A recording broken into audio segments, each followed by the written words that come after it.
My conversation today on Behind the Act is with Michael Moroni. He's a podcaster and an artist. And today we're talking about the Non-Believer Bible Club, which is his podcast, and Viretta, his unapologetically rock band, and how understanding that the truth never needs to be defended can help us as artists create our best work.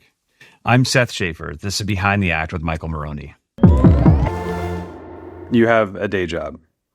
You have a band. Oh man, did I tell you I'm gonna be Jesus? I didn't know that. Did I? I didn't tell you that, did I? Did you apply? I mean, I kind of, I do voiceover, right? And I got this job where I was basically just doing a few lines as Jesus for, I didn't know what it was. It was like a kind of presentation, kind of small town, like slideshow experience thing. But then like I'd get a new email or a new notification. They'd send me schematics for like this 3D experience. Is like the lines started getting like more of them and more characters. It turns out there's this production called The Nazarene, right? About Jesus. And it's a 3D experience where it's like a fucking hour maybe. Yeah. And so my guess is like maybe 10 minutes each, like segment. It's kind of like, because it's set up like the tabernacle, right? Right. Which is the sort of makeshift temple that the Israelites had in the desert when they didn't have a kingdom. They're just kind of like roaming around. So they like made a tent where God hangs out at the farthest back. So it's kind of like that. It's like this straight line, but it's like this, they're all episodes in the life of Jesus, and I'm Jesus. So and it like made the local news. I was like, holy shit, I gotta go to that. It's amazing. Yeah. So have you done the voice already for it? Did. Okay. It was like the first time that I read that stuff too. When does it open? It's open now. It's open. How long it's is in it open? Dallas. Okay. It's like through the end of the month. Okay. I think it's going into April now too. Okay. That's cool. Dope. Yeah, I know, So right? funny. It's where like different because I had been doing Non-Believer Bible Club for a while, so Which is my podcast where a non-believer, read the Bible for the first time. Because I do read a lot. Yeah. And the Bible just comes up everywhere. Yeah. Everywhere. I mean, everybody read it, everybody grew up with it. And it's a whole world that I was not privy to, that like I didn't necessarily grow up with. I mean, like my parents are religious, and we went to church a few times.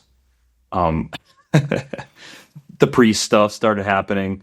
My brother and I, two young, beautiful twin boys. My mom's like, nah. Yeah. So we kind of stopped going after that. Right. But yeah. So I'm just kind of left with this Bible-sized hole in my knowledge. So I'm like, well, I'm still going to read it. I really should. And the more I did, the more interesting it was. Like I say, when I realized I knew like 50 names of characters from Game of Thrones, I was like, well, shit, I can handle the Bible. And of course, the first thing is like, this guy, son of Makir, son of Nakir, son of Mahelapad. And I'm like, holy shit. Really stretching it, but It's amazing. It's really interesting. Tell me about your process when you read it. So I love that it's the Non-Believer Bible Club, but then maybe you go into like exceptional detail with also, for me, like not being threatened by playful ways of approaching the content as well. Like, I really appreciate it. I think like the episodes that I've heard, I'm enthralled by the way that you approach it. So like, what's that process like? Just a dude reading the Bible. Okay. And then, but a lot of times, I mean, for context for listeners too, I mean, what you're going into, perceptions from the culture and the meaning at the time. And you're like going about it in a way that, most people do not. Well, I want to know what it means, at least as far, and there's so many schools of thought. I had a conversation with a priest who was telling me you need to get like the Didache, which is this like compilation of basically. So I was in an antique shop, and there was this little pamphlet. There was like a tiny kind of reader for basically like, what is the Christian faith? Like, what do we believe? Who are in it? And it's like that, but like written by scholars and priests and stuff. And that was kind of the argument for the Catholic Church being like the one true church, because they had spent so much time with all like the on hands evidence and shit. So it's like, I mean, I'm not trying to, I'm not trying to rival that, because they've obviously done the work, but I do want to understand what it is. And I don't know, man, being apart, or I should say being away from the societal Christian world is, I don't want to say it's better, but there's so many Christian friends I was talking with. And it was kind of the reason why I did it in the first place, besides I was having fun, and it colors my life. But I'd be like, yeah, that time about Moses getting maybe like sexually assaulted by his son, or maybe the son was having sex with his wife or whatever, and then they're like, what are you talking about? I'm like, this is your book. Like, don't you want to or talk about this? It's like, I didn't even know it existed. I was like, oh, holy shit. So I don't know. It's just splitting the difference between what is known and talked about all the time, and I'm like, oh, I finally get that, to like what's some of the stuff that nobody has heard. Right. And like, I'm not here to point fingers. I'm just trying to learn. Yeah. As openly. Dude, it's interesting. Right. Even if you just look at it as a book. Right. Like if it like a regular, I don't know, pulp novel, it's like, this shit is interesting. It has a good storyline, but it also has all the life advice stuff. Right. And that's where, it commands people's lives. Right. Whether for good or evil. But that's the truth, man. It's only as pure as you are. Yeah. So I'm not trying to, get to that level anyway. No, I love that. Let's come back to that also. I just want to point out, just for context, that you're doing an in-depth dive weekly, right? Mm-hmm. I try to weekly. Sometimes I skip a week. Okay, but basically weekly into and it's like really well curated, scripted, read, all the things, and I'm impressed by the quality of what you're putting out. But Thanks. you're also working a day job, and you have a band, and you just played a show. Like, your time management is on point. So just teach me how to be perfect at time management, okay? Oh, cool. Yeah. Have lots of things that you want to do, and then hate when none of them get done. Okay. And then eventually you find an equilibrium. I just put stuff on a calendar, man. I was never a calendar guy, even in school. They'd give you a calendar. I'm like, doodle time. Yeah. I never used it, but just organizing your time. There's hours of the day just waiting for you to do something. Even if it's like 1 fucking hour a day. Yeah. Easy. But like that stuff is just got real speedy with it, especially the editing, and then editing my voice over and over. That went really well into voiceover. Right. So I was like, oh, well, I'm not like really good at recording a shit ton of instruments, or like, usually I'll go to like friends for, recording my band, but I definitely know how to record voice. That's about as good. And then, it kind of like leads into other stuff. That's amazing. So time management and cohesion with your projects, like there's some skill that you have that really helps something else you love. And you're also staying focused. I mean, you're obviously, what episode are you in on the podcast now? 67, I think. Okay. Yeah. It's amazing. That's so cool. Okay. Tell me about the band. Yeah. Viretta. Yep. You guys are trying to copy Enya. Pretty much. Yeah. I mean, she's like the first stepping stone. Then after that, did Carrot Top ever record anything? I don't know. I just realized that I'm starting to get old. I have dated references, but yeah, it's cool. What about my band? That's fine. What is it like? I mean, what do you do? I know it's not Enya. It's close to Enya. Yeah. It's rock music. I love At the Drive-In, Queens of the Stone Age, Nirvana, where the band kind of takes, I don't want to say spiritual inspiration, but we're named after this park in Aberdeen, Washington, where Kurt Cobain would sleep on the benches. It's called Viretta Park. Okay. And after he died, people would go there. It's kind of like people call it like a grunge mecca. So people will just go there and write his lyrics on the fucking benches. Wow. Where he slept, man. Wow. Or he'd like sleep in the playground there. Yeah. It's crazy. What's your where do you want to go with the band? Like what's your dream with it? I've been asked that several times this week. I don't think of it like that. I just write music, and I know what it feels like when I don't. Mm-hmm. It sucks because I love it so much. And when we go on stage, when we play, other people really respond to it. They're like, fuck yes. And I'm like, that's how I fucking feel. Fuck yes. So it's just like a room of people saying, like, fuck yeah. Awesome. I love that. So it's a vehicle for your journey of music, and that's it. I mean, and it'll take you to wherever it needs to go, and it's cool. Sure. I love that. Yeah. I love that. What when I'm writing music and writing lyrics, I have different mechanisms. Sometimes it's an emotion that is just flowing out from just sitting down at the piano. Sometimes it's lyrics, and I'm, writing very on the nose or super like script, cryptic lyrics, towards something. Mm-hmm. But what usually drives you in the music front? I mean, well, I've been there for sure. I never really gave a shit about lyrics until, I don't know, maybe when I moved out here to Nashville. Mm-hmm. Because the art was always in like crafting a song.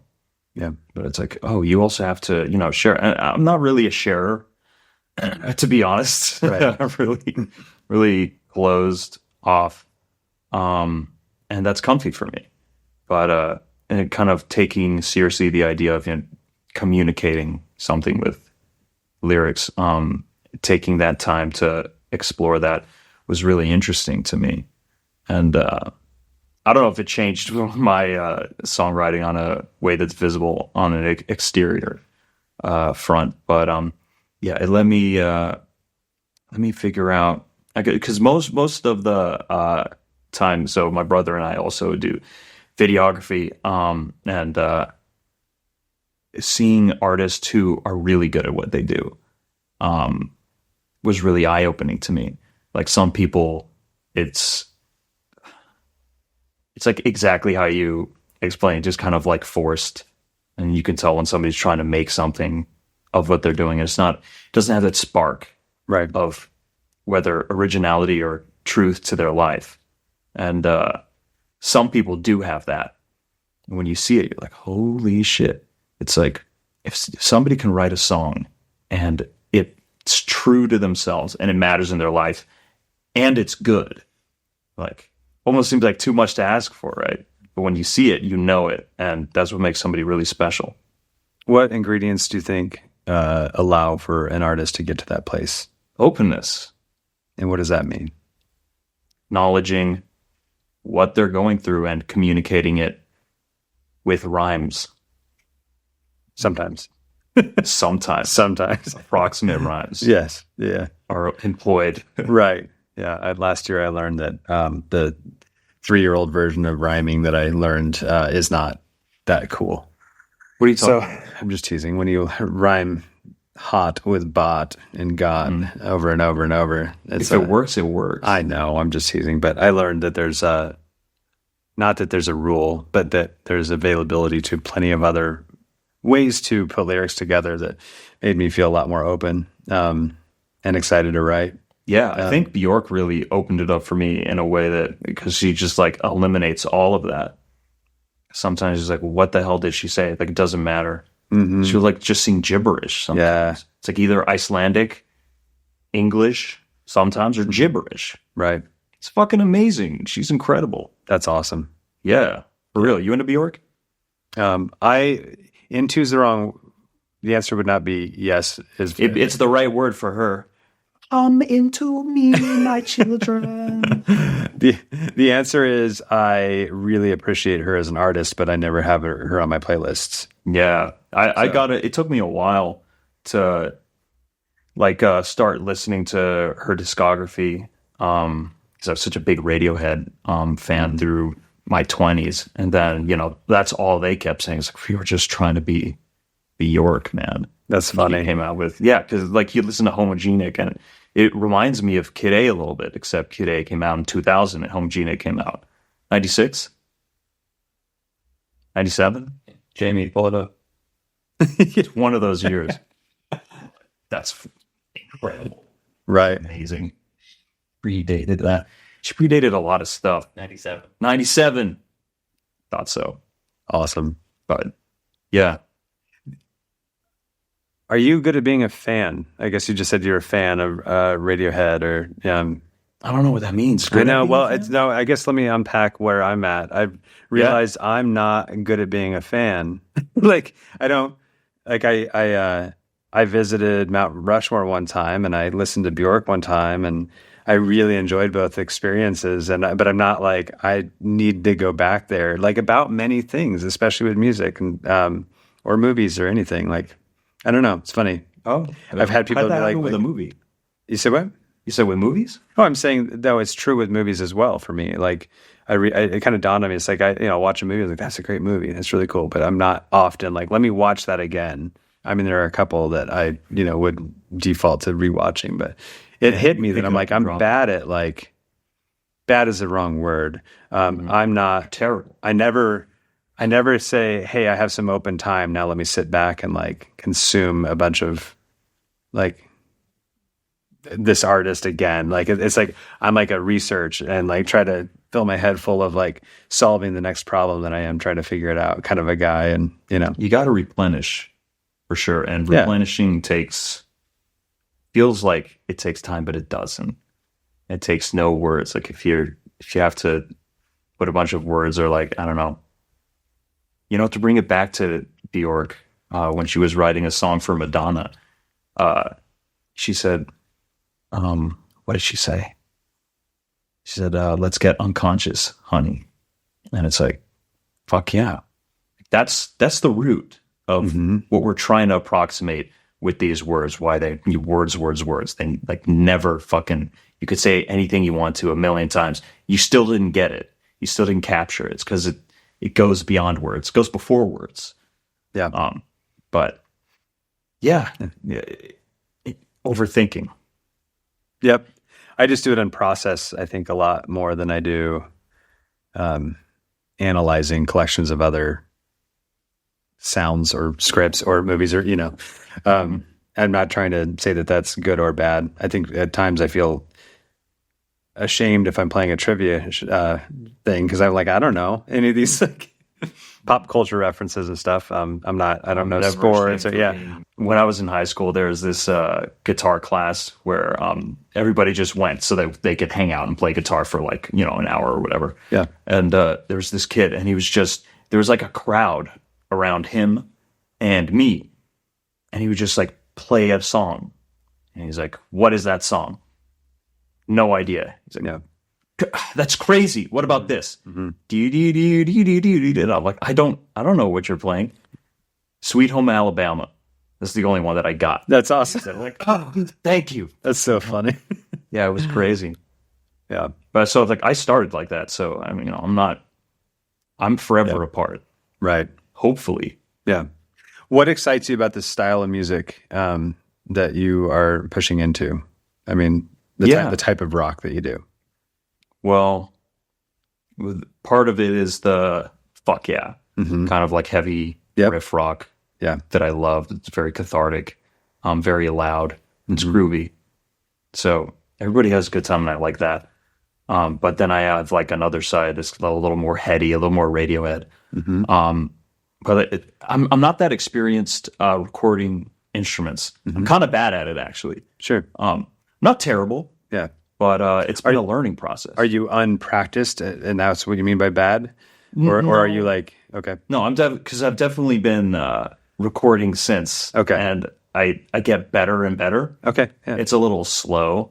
Yeah, for my taste, and then I'll go to like a friend. Hey, can you record this for me? Or can you like master this for me? And but so like where I'm at right now, I feel real confident just recording clean guitars and. That's turning into something really interesting for me where I'll just take an amp, put it in the bathroom, mic it up, do something like real slick and clean is like weird natural verb. Yeah. But it's like all clean and it's present.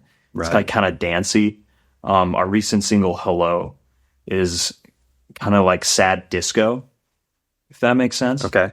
But it's like, just do what feels right, you know? Like, I'm not concerned with Yeah. genre Yeah. and it's like, it's everybody's saying that anyway. Like, whenever I have this conversation with other people where we're just like talking about, you know, genres, everyone's like, oh, you know, what is genre? Who cares? And it's like, well, yeah, that's true. Like, I think we're kind of, you know, graduating. We want an experience that and like we want to be able to filter towards an emotion that we want to find, but putting a label on that seems impossible to me sometimes. But granted, again, I'm so unaware of what all those labels really mean anyway. It's like, just, you know, label it post facto, you know? Post back, you said? Post facto. Okay. Like, you don't want to like start with that in mind. Like, No. this has to be a fucking rock song. This isn't a rock song. So help me God. For sure. Like, dude, For sure. yeah, people are stressed. Right. Sometimes you can tell when someone's like making music and they're stressed. Yep. It's usually boring. Right. Sorry, I don't know. Is this supposed to be like a positive? No.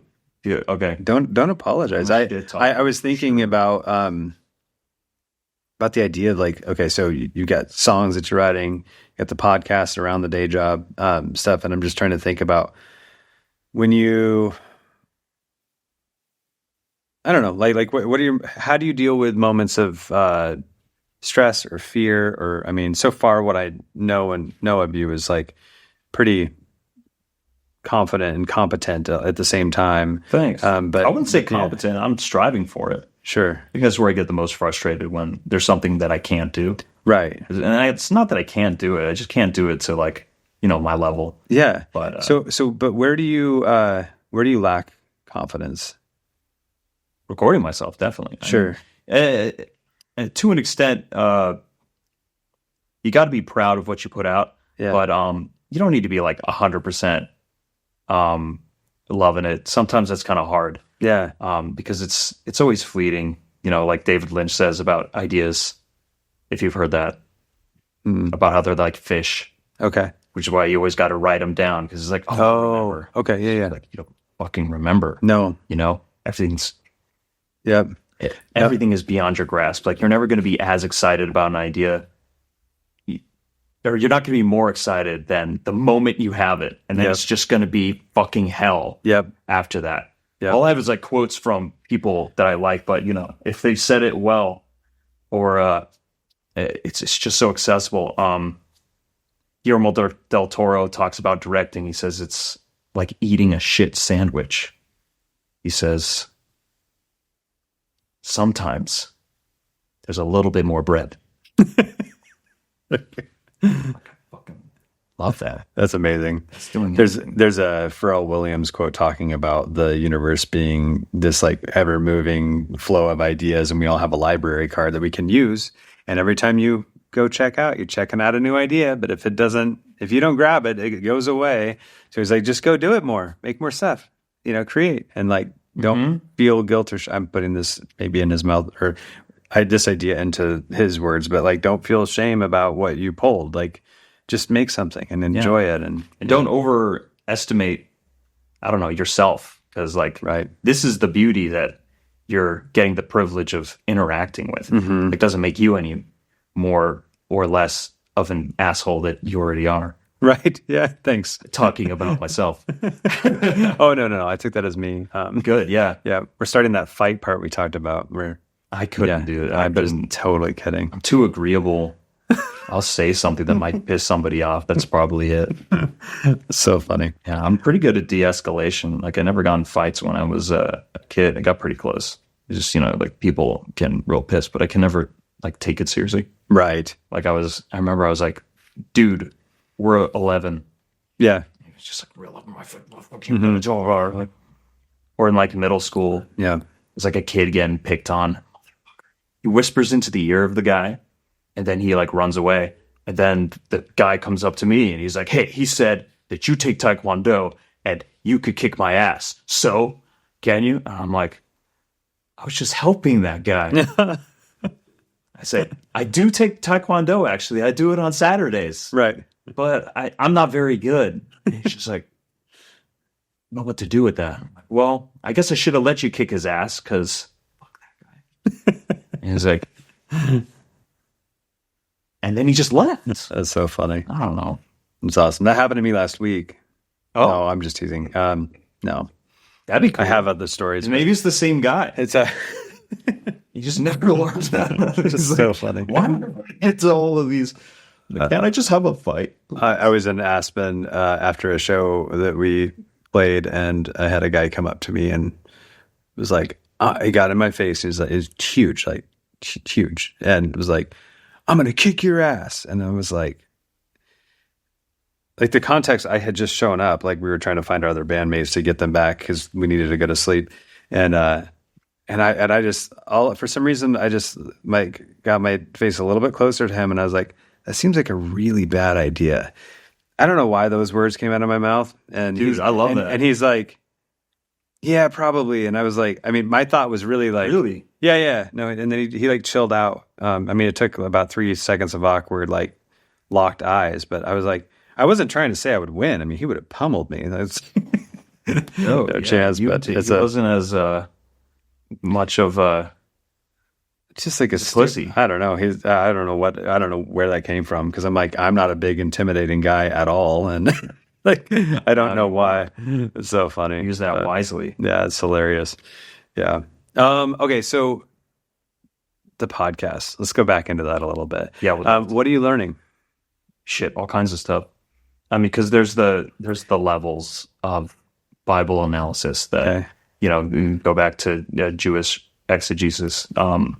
But it's called pardes in PRDS because there's no vowels in Hebrew, but it refers to this style of exegetical interpretation. Basically, it's the first. I'm not going to go through. Sure. They call it the orchard, right? Okay. Because pardes, it means orchard. Okay. And each consonant goes for or represents a different lobe. Let's just skip that. Okay. Cool. Yeah. I'll say this. As I'm reading and figuring out what I'm supposed to interpret through the centuries, there's like another sect of like hundreds of Jewish scholars who just spent their entire lives focusing on like this one area, and it gets dense, and it gets really dense. Yeah. What was your question? It's what you're learning. But what you're saying reminds me of moments when because I grew up around the church and in a Christian family, and had moments where I got a little thing that said I can't go to movie theaters or go bowling or something, and I'm like, oh, it says that in the Bible, and then I'd go to the reference and like read it and be like, that's not how are they connecting those two things? And it's like where it becomes divisive and unhelpful instead of it's like helping a culture like confirm like a small group's idea of what it means. But I'm curious what, coming from the outside, what you're learning either about the Bible, Christianity, but yourself as you're going through it. Yeah. Well, there's obviously the story. There's what it means to the group of people that were writing that story at the time. Then what it means to me personally years later, and then like what it means to the society at large. And like that last bit, I'm trying to figure more about, because otherwise I'm just, it's just like a guy reading the Bible, which is all I say that it really is. But it's interesting how it's affected just people today and what parts stick out. Like what's amazing, I hear all this about King David sleeping with Bathsheba, who he lusted after her, got her husband killed. It's like the first dick move in the Bible, because the first king was a huge dick, Saul. But it's complicated because God didn't even want them to have a king. He's like, well, you shouldn't put up anybody. It's like one God. It's really simple. But but he's kind of like a middleman, I guess, the king, and then he kind of basically turns into a priest anyway through the Deuteronomic law. They have to write down like a copy of the law of Moses. So each king knows by heart the words of this. So it basically makes him a priest. So it's like he's not really a king. He's actually a priest, but he's like head priest. But that's all to say. With King David, I learned about like all the ins and outs of his life, and people will pick and choose. So right now I'm like wrapping up the second book of Kings, or I'm sorry, Second Samuel, and then leading into the first book of Kings. So I'm like right in the middle of this whole David story, and the through line of the Bible right now seems to just be we keep fucking up over and over and over again. We keep making the same mistakes, whether we're at the bottom or whether we're king of a nation. And how that starts to happen is really strange, because it doesn't happen because, the Philistines came in, they were especially, deaf to that day. They killed everybody. Oh, we weren't looking. Why did this happen? It's like usually peacetime. Everything's fucking great. And then somebody gets lazy, which is like the first time that David kind of does something that's like a total left to center dick move, is this Bathsheba thing, where he starts like going after his own lusts. Because before that, he was, killing the Philistines, fighting in the name of God, fighting back corruption. He never actually fights the king, so that's kind of cool. He's like always loyal. He cuts off like a piece of his robe or whatever, and then says, "Hey guys," and he like wakes everybody up. They're at war at this point. And he's like, "I could have killed you, so stop coming after me, trying to kill me." Like that shit is really cool. Yeah. But anyway, that's all to say that what I've learned from reading the Bible is that it was written by a bunch of people who were tired of making the same mistakes over and over again. And they're like, okay, when do we make the most mistakes? Like, well, not necessarily when we're in battle. Sometimes it is. It's like, oh, have courage and go get the job done and you'll be successful. But in peacetime, when it's like, oh, there's no like immediate threats, we're getting a little bit comfy. That's when it starts to happen. And this process just repeats itself over and over and over. It's so fascinating. It's weird that it kind of turned into like, don't read Harry Potter because witches, or don't get tattoos. Right. Right. How do you think that relates to where we're at in society and life today? I'm not qualified to answer that question. Okay, so let me ask a different question. Has you been going through the Bible allowed you to find maybe more grace than you had before for how cultures of Christians like think or believe, or realizing how they were mistaught, or well, I don't know. I don't know. I don't really take anything too seriously, except like the good stuff. 10 Commandments are a good cornerstone for how like a decent person should live their life. Sure. Like real simple. Yeah. Like that makes sense to me. Mm-hmm. I don't like when things are kind of commandeered to push a message, because the truth never has to defend itself. Something my mom's always saying is that like everything comes to light in the end. The truth always has its day, basically. Some Steinbeck said it was similar in East of Eden when he was talking about the nature of good versus evil. And he says that, goodness is like a fountain. It's like always fresh. It's always new. Evil has to change its face every like a few years, It gets old and sick and decrepit, and then it has a new face. Kind of like pop music. It's just infinitely exchangeable. Let's get the new one. It's that there's a Radiohead song called "We Suck Young Blood." You get it. That's all I feel when I don't know. I look around at the culture. I guess I feel like the things that are really worth defending, it's not going to be through not going to see, not reading Harry Potter, not getting tattoos, or not being gay. Like none of these things are the problem. The problem is like personal corruption. Yeah. Not, I don't know. Being a dick is a huge problem.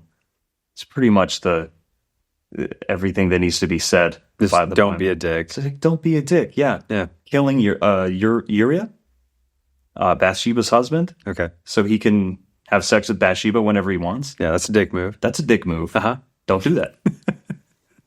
It's like, that makes sense to me. It's awesome.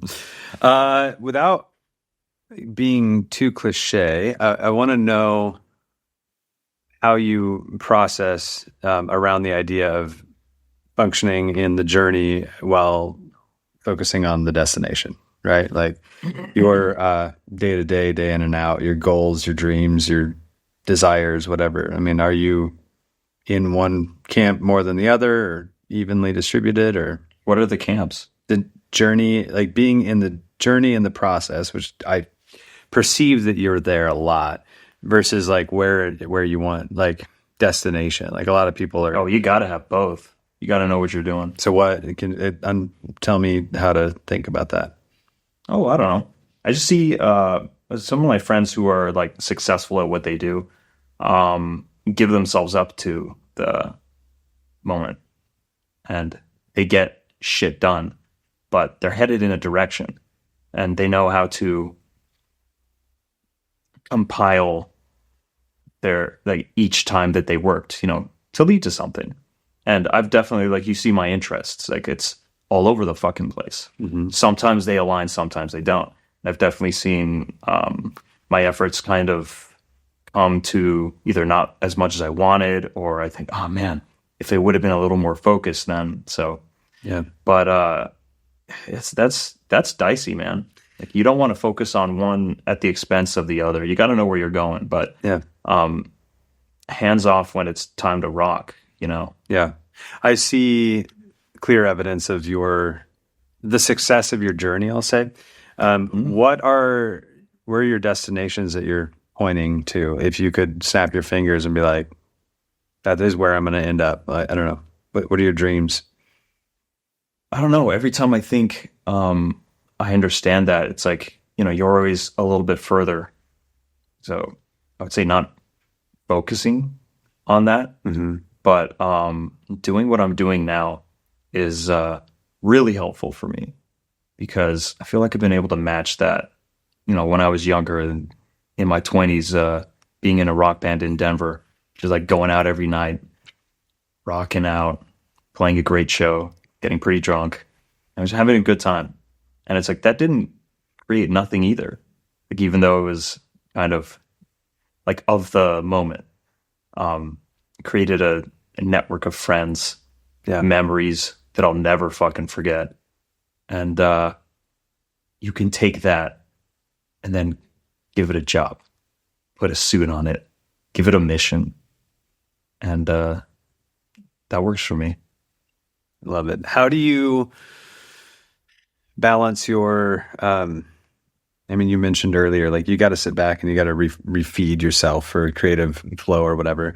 But then you also kind of indicated, or at least I read into the words, that you are maybe driven by anxiety a little bit of like, and when I say anxiety, I mean like the passion to get a lot of stuff done. And then you said something along the lines of being frustrated about not getting them all done. So figuring that out, or, I spin my wheels, man. Yeah. I'm definitely more right brain than left. I feel like my brother's a little more left brain.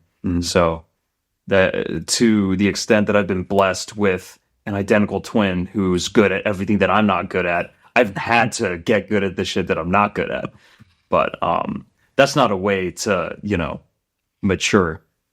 So understanding that is it's been helpful. What do you want people to know about you and or think about you? I don't care what they think about me. What they know about me, they'll find out if they pay attention to what I do. So, asked a different way, how do you define yourself, I guess? Let's get unconscious, honey. Words. Yeah, I can't define myself. Mm-hmm. I'm a man. It's as simple as that. I know who I am, but you don't know yourself as well as when you're employing your skills, Right. you know, or else it's all head and it's all thought, and that's dope, but it's half of it. You know, you have to exist in the real world as we go farther and farther away from the real world. Right. Where, you know, kids are growing up on screens, Yeah. AI. Mm-hmm. Never heard of it. I'd like that. Yeah. I mean, everything's just a tool, but to that end, you can't really make just from like a tool's perspective. That's not it's more so that you can't let these things that are meant to aid you become your focus, because it's like, aid you to do what? That's the important thing. I mean, that's kind of the important thing. It's more like the, you know, the lure that's going to drag you out into the material world where you're actually doing shit. Yep. And that's what's important. Right. So just to be more on the nose about what you just said, are you talking about AI being... I have been very much appreciating the process that it allows me to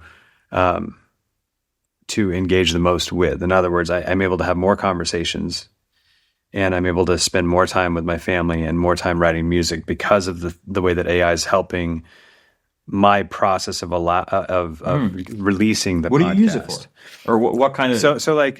So when I'm done with this, I transfer the footage to the computer. I click a button that syncs because of the tentacle syncs. I hit another button once I import it into the program, and it does a multicam edit of the whole conversation. So then I get to sit back and just watch and listen. And then while I'm doing that, I upload an audio format that uses a ChatGPT style thing to tell me what the top 3 topics were based on its perception. And that way I can do my intro recording where I say, time to wade heavily into pro wrestling starting now. So it gives me ways to do the things that take a lot of mental heavy lifting that I don't enjoy, that doesn't make my life better. It's not something I'm passionate about. It actually would get in the way of me getting these out on time, because I don't want to have to sit there and do a bad job of it. And I don't want to spend an hour trying to figure it out, or like, you know, skimming the transcript and maybe missing some subtext. Like, it does a really good job of that stuff. And I could do no intro, but the intro helps people understand better what the show is actually going to be about. Or, you know, it's the kindest thing to do, is to tell people, here's who I'm talking with, and here are 3 points of what we're going to be talking, or 2 points, or whatever, you know, however you do it. But the point is I'm able to lean on AI. Oh, also cleaning up audio, because I don't like having a big mic in my face when I'm talking to somebody. And so we have mics that are out of the shot. Well, that adds room noise, and it helps clean it up. Sometimes it causes weird errors. Pretty good at that. Yeah. So it's, I use it for lots of little things that just makes me be able to do something that allows me to engage with other humans, show up on a consistent basis, getting stuff done, but not spending a bunch of time doing something that doesn't really bring me joy. Sure. So personally, I love it, but I see lots of ways it's going to replace. You know, I mean, for example, like a big piece of our income is stock footage. And now, you know, recently Sora just got announced, and it's unbelievable. I'm excited about it. But to not acknowledge that the likelihood of my income being significantly threatened is at least higher than 0 would be ignorant. So, you know, I'm aware that it's messing with everybody. Yeah, then damn talkies ruin our silent film. The what? The talkies. I don't know. When they started getting audio synced into film. Okay. And then the real actor's voice from their performance is in the is a huge deal, because not every silent film actor can act with their voice. They're used to acting with their expressions. Right. And then which is wild. If you ever seen silent film regularly? No, nope, not regularly. Yeah, it's fucking wild. What blew my mind when I started getting more into it was you don't really need the dialogue. I mean, like you're watching them, and then the cards come up, and it's like, okay, good, like clarity in what's being said. But it's like, is it going to be a good or bad, thing? And then you see them all yelling, and it's like, oh, this is going to shit. That person's definitely going to get executed or whatever. But yeah, it's just that just goes to show that humanity knows how to swerve, how to use these things to their benefit for sure. Right. Yeah. Just got to be okay with change, but use responsibly. Mm-hmm. What are you excited about for the future of the world with technology specifically? It's easy to be a pessimist. I'm a pessimist, so I don't know. Let me think about something. Are you generally a pessimist? I guess so. I feel like I'm a really optimistic, happy person. But then, the world. What'd you ask me? I just asked. Yeah. Like, is something good about AI? Yeah. I mean, what are you excited about for the future of technology? I saw this thing that I don't know if they already made it or if it's like they're just working on it, but basically two people who speak different languages talking directly to each other. And then they get to hear like shit like that is mind blowing. Yeah. And it kind of is like, at what point does that just become the norm? Yep. And like, I don't know. I don't think language is going to disappear. No. But we're going to see a split for sure between people who are like, chit me up, like fucking turn me into a computer. Mm-hmm. And other people who are like, let's just buy a farm. Mm-hmm. And I don't know. At this point, you're either in or you're out. I mean, we're on our phones, but not to the extent the people, a decade younger than us are. Right. Where it's integrated. Right. Fully. And for me, it's, I do something and I'd like people to know what I did. Then I'll do that. And, it kind of becomes your portfolio. Right. Right. It's good for getting jobs. Yeah. But it's not, your phone is down when you're living your life. Mm-hmm. Guaranteed when you're hanging out with your kids. Right. Yeah. Phones have nothing to do with it. It doesn't enter that place. Right. But it can. And that's the danger. Right. Yeah. So I hate them. Me too. I called it the Cyclops, but then it got like, now it's the Triclops. Yeah. You just keep adding eyes. Right. There was this guy, I remember, like my first job ever was working at Walmart. And this old, crusty dude, I always liked him. He was just sighing as he was and clocking out whatever we did. He just goes, camera on the back of the phone so you can take a picture of yourself.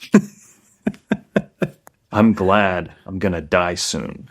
Wow. It's like, fuck. Yep. I remember when the first flip phone that I saw had a camera on it, and I was like, what in the hell are we doing? What's the point? I was like, that's the dumbest thing. But I didn't really think of it. I just remember being annoyed. I was like, this is so gimmicky. This is not even a thing. And like now I'm legit using my phone and its camera as one of the main cameras for capturing B-roll on like pretty good productions that we're doing, It's a great camera. Anyway, it's just funny. And I, filmed. Yeah, that shit's crazy. Yeah. You into video games at all? I'm not. So this is my boys are big into video games. To answer your question, so you might get into this later. Yeah, because this Hideo Kojima doesn't necessarily make video games for kids. Okay, but he's creating the world now that they're gonna grow up in. Which years ago,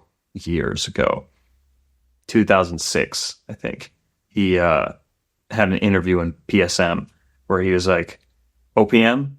I knew it. Where he said that video games and movies are surely going to just begin to merge. And I always thought that was really cool. But you see what he's doing now is he's just been courting Hollywood over the years. Now that he's independent, because he went independent from Konami, which seems only able to make remakes of games that like geniuses have made. Them and Capcom is crazy. I mean, everybody's in the remake craze, but what Hideo is doing, he's hiring Hollywood actors to scan them and then motion capture the characters in his video games. And one of his big contentions is that he's a video game director.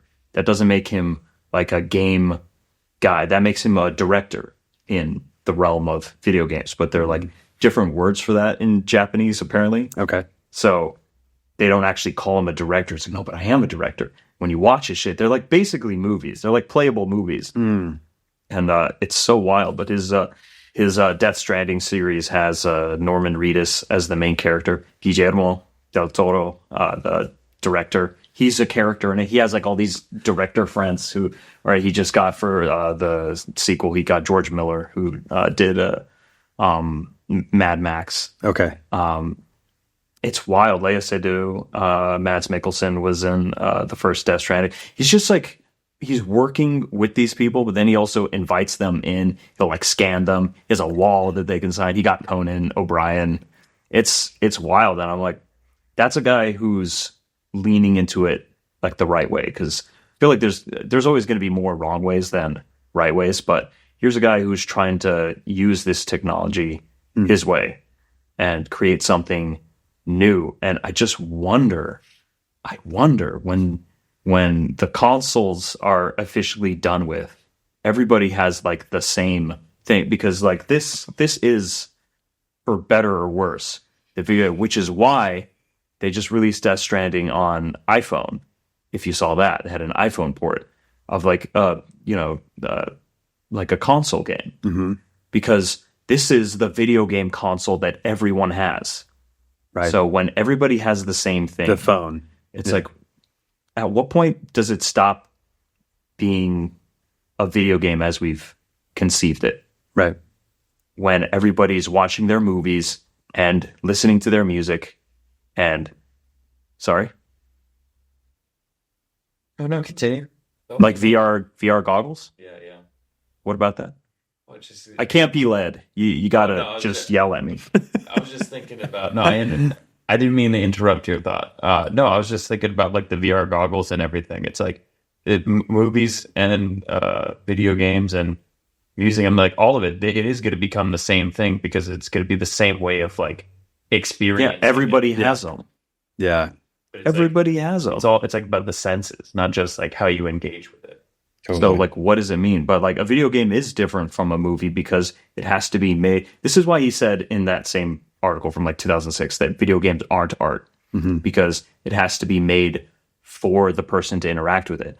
Like, if it was truly an art, then he said he could make a video game that can't be played. Right. It's art. It's his art, right? It's like, well, that's a great piece of art, but that's a shitty video game because it can't fucking be played. Like, it has to be interfaceable at every stretch of the map. Right. You know, every little piece of it has to be accessible to an outside person, and that involves things that, you know, people can't. So it's not the same as, like, you know, as film, where you have like much more freedom of choice. Like the only buy-in is that the person has to stop and look at it, where a video game is like they have to watch it as they interact with it and like solve questions. It's like so much backwards thinking that you have to do to like reverse engineer how someone is going to operate in a world that doesn't exist, that you created for them. Right. But like have them go through it in a way. This made him really good at dating, he said. He said he would just run through like the map of where he planned the date. Like he'd do like the odd, like planning like some espionage shit. And then he would like just go through it, you know, a few times. By the time he got to the date, all of his dates were great because he planned it out. He walked it through. Right. It's fucking awesome. So I'm really paying attention to that guy. You should check him out. Hideo Kojima. Okay. He is like on the forefront for sure. Okay. He's doing things that I haven't seen anybody do. That's incredible. It's fascinating. Yeah, it's like it the idea of being able to have interaction. I mean, literally hangouts and for all intents and purposes, versions of a metaverse with VR goggles that are all, and now like self-mutating worlds, likely based on how you want to skin the world that he created, because you would prefer a jungle instead of a rainforest, or that's the same thing, but subtle differences. Okay, right, good.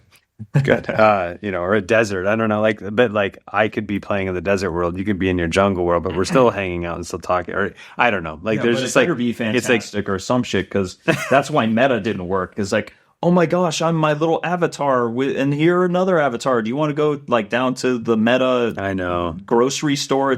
I think this is just real life. Let's just be in real life. Yeah, I agree with you. I just think that nobody wanted that. I know, but in 10 or 20 years, I know that's wild. It's going to be effortless for the computers or phones or whatever to be functioning, and the goggles are going to be contacts, and the reality is going to be complete, and that's without a Neuralink embed. Yeah.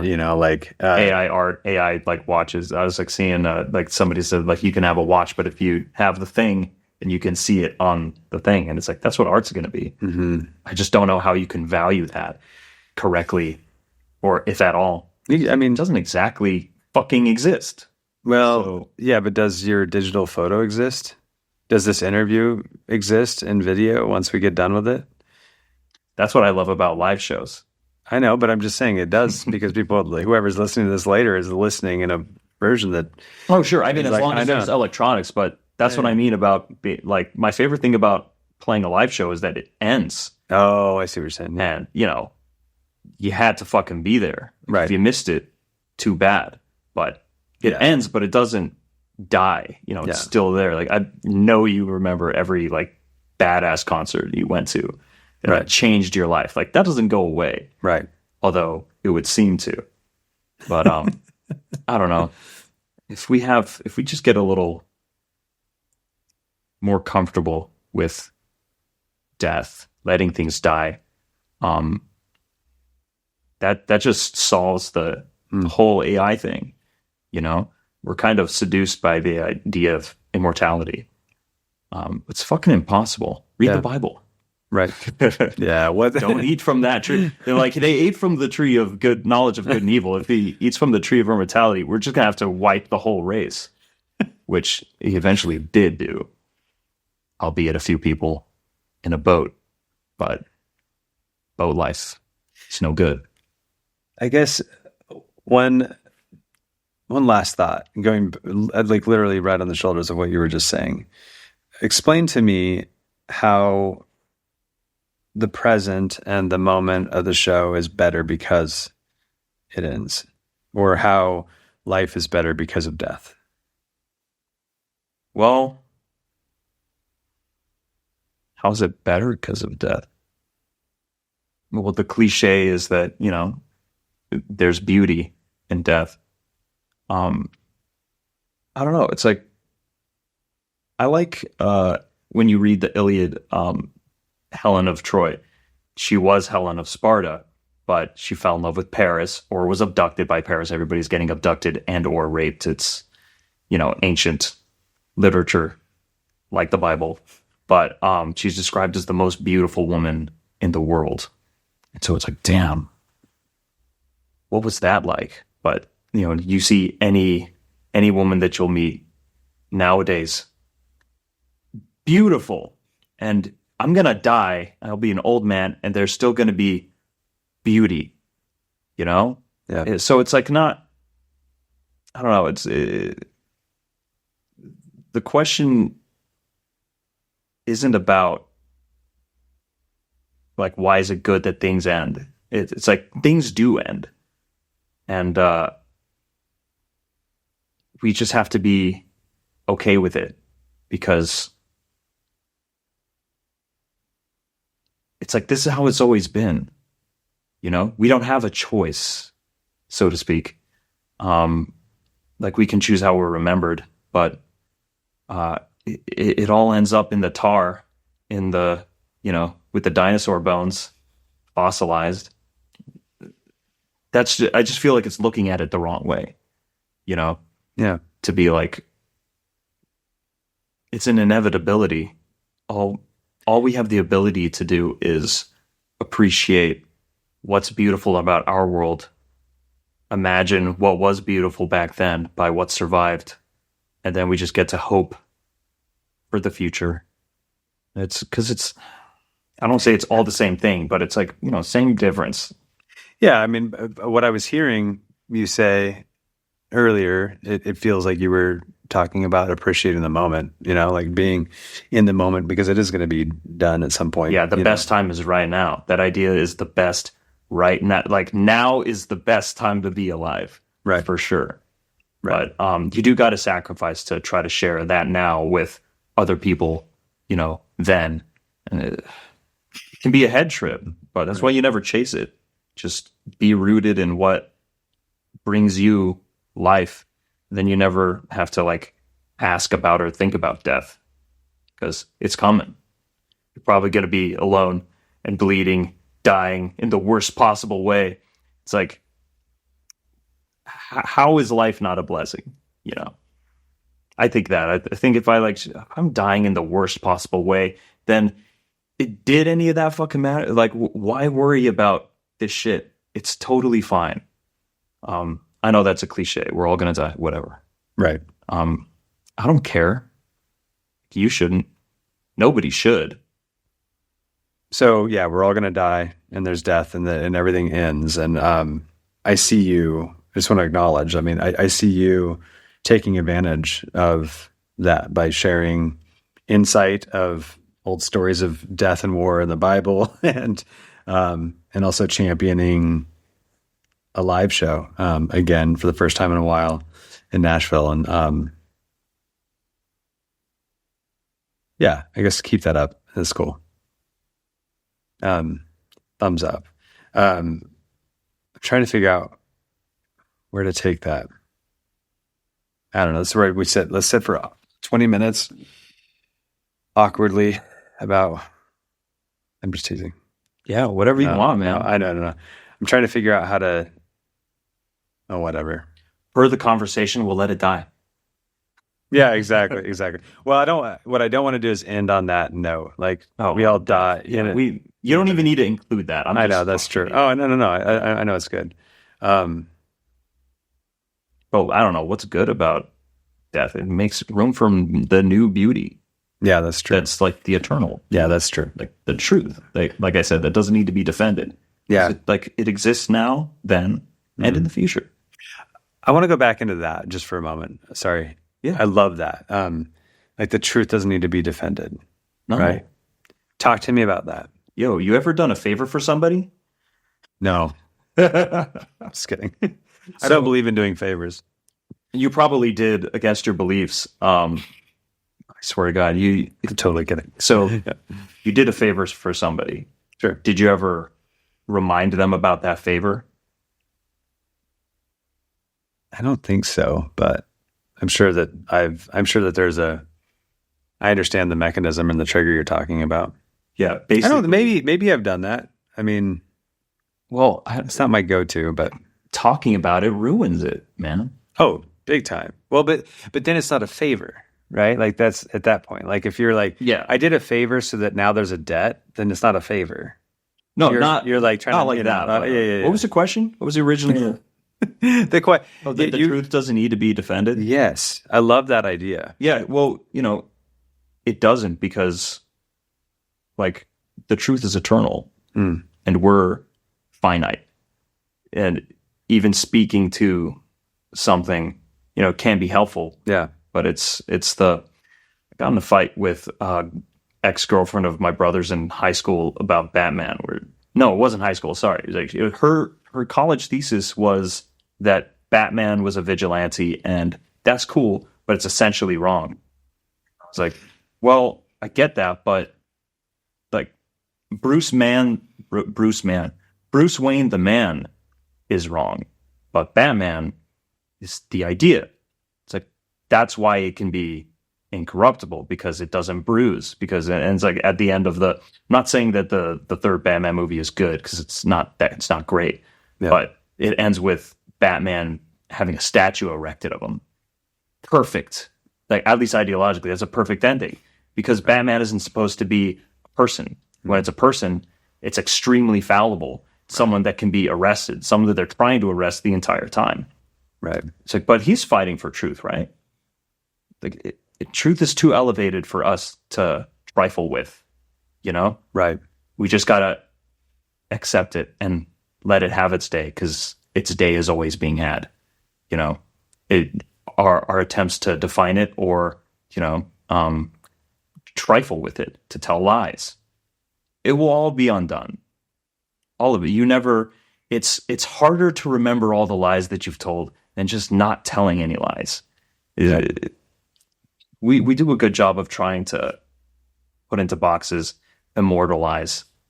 So that's a good thing about death is that, you know, it keeps that beauty intact, whole. I don't think that there's anything worth immortality, at least in the physical world. You know, like ideas, pure, beautiful. That's worth keeping around. But especially because we don't have to expend any effort to keep it around. It exists, simply, like the truth. That's why liars like piss me off. It's like, what are you doing? Just make it harder for yourself. Fuck. You have to like live with the stress of the lie. It like makes for some great literature, right? Right. Yeah. Live Like with every movie moment, you're like, no. yeah, the intrigue and shit. Like, oh my God, what a waste of time. I love it. Yeah. Dude, thanks for making it out. Yo, Seriously. anytime. I love it. If you enjoyed this episode, please consider sharing with other people you think might gain value from it.